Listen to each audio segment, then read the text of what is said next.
Assalamualaikum warahmatullahi wabarakatuh. Bismillah walhamdulillah wassalatu wassalam ala sayyidina Muhammadin ibni Abdillah wa ala alihi wa sahbihi wa man walah. Beberapa pertanyaan yang masuk menanyakan tentang sholat duha dan isyraq. Para ulama berbeda pendapat. Imam Al-Ghazali menyatakan isyraq dan duha itu berbeda. Isyraq sendiri, duha sendiri. Dan sebagian ulama yang lain mengatakan isyraq dan duha itu sama. Kemudian, kapan masuk waktunya? Masuk waktu isyraq dan duha itu sama, walaupun nanti berakhirnya waktunya itu berbeda. Masuk waktunya isyraq dan duha adalah ketika matahari terangkat seukuran tombak. Jadi dari terbit matahari sampai terangkat seukuran tombak kurang lebih 4 derajat.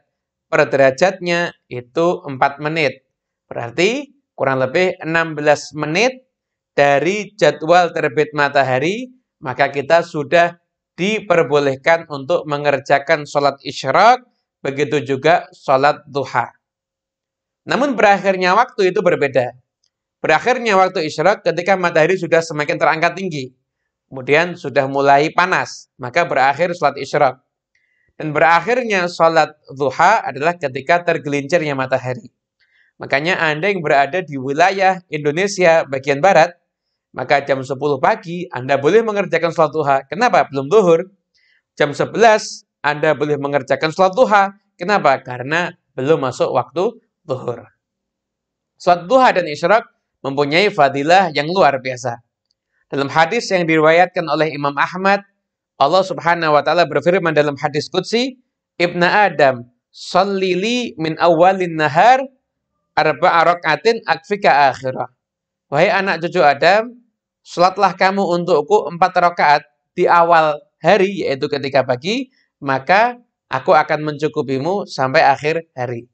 Artinya ketika kita mengerjakan duha ataupun isyraq, pokoknya 4 rakaat, maka insya Allah akan mendapatkan kecukupan dari Allah Subhanahu wa Ta'ala. Mungkin karena inilah sebagian ulama menyatakan sholat duha termasuk asbab untuk melancarkan rezeki. Kemudian tak lupa pula sabda Nabi Muhammad SAW. Nabi bersabda, barang siapa sholat fajar berjamaah, udah setelah itu dia duduk di tempat sholatnya, berzikir, membaca Al-Quran, sampai terbit matahari, kemudian dia lalu sholat, maka dia mendapatkan pahala haji dan umrah yang sempurna.